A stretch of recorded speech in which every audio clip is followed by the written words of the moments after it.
चलिए नेक्स्ट जो 11वां प्रश्न है वो क्या दे रखा है कि एक बंटन का माध्य तथा माध्यक क्रमशः 14 और 15 है, अतः बहुलक का मान क्या होगा। ठीक है, तो जब भी आपकी माध्य और माध्यक दे रखा हो और बहुलक पूछा है, या फिर बहुलक और माध्यक दे रखा है और माध्य पूछा है, तो इस टाइप से अगर प्रश्न आते हैं, यानी माध्य माध्यक बहुलक डायरेक्ट अगर दे रखे होते हैं, तीन में से दो और एक को पूछा जाता है, तो कैसे करना है उसके लिए एक फॉर्मूला आपको याद करना पड़ेगा कि बहुलक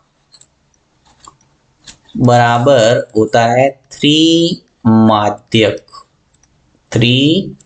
माध्यक माइनस टू माध्य। ठीक है, अब यही फॉर्मूला है वो हर तरह से आप उपयोग कर सकते हो। जैसे आपके बहुलक दे रखा है, तो बहुलक दे रखा है और माध्य दे रखा है, तो ये इधर पक्षांतर हो जाएगा और माध्यक निकल जाएगा। यानी इस फॉर्मूले को तीन तरीके से आप उपयोग कर सकते हैं। तो यहाँ पे हमें बहुलक पूछा है, तो मैं बहुलक निकाल देता हूँ। देखिए जल्दी से, जो मुझे दिया हुआ है वो लिख लूंगा यहाँ, 3 इंटू माध्यक। माध्यक है वो कितना दे रखा है, देखिए माध्य और माध्य क्रमशः है 14 और 15, तो माध्यक है 15, तो यहाँ लिखूंगा 15। फिर माइनस 2 इंटू माध्य है वो कितना है, यहाँ माध्य है वो 14 दे रखा है, तो यहाँ लिखेंगे 14।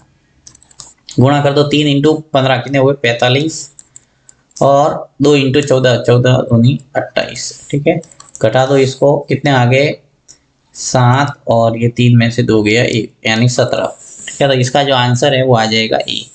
तो ये फॉर्मूला आप याद कर लेना, इससे आप कोई भी प्रश्न इनसे संबंधित आएगा तो इजीली कर पाएंगे। नेक्स्ट आगे बढ़ते हैं 12वां।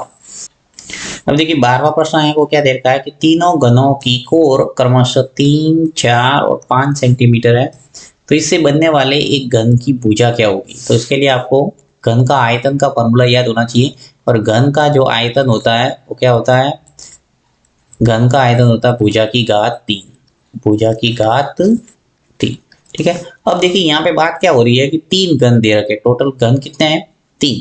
तो माना जो पहला घन है उसका आयतन है वो, उसकी भुजा है वो A1 है, दूसरे की है A2 और तीसरे की है A3।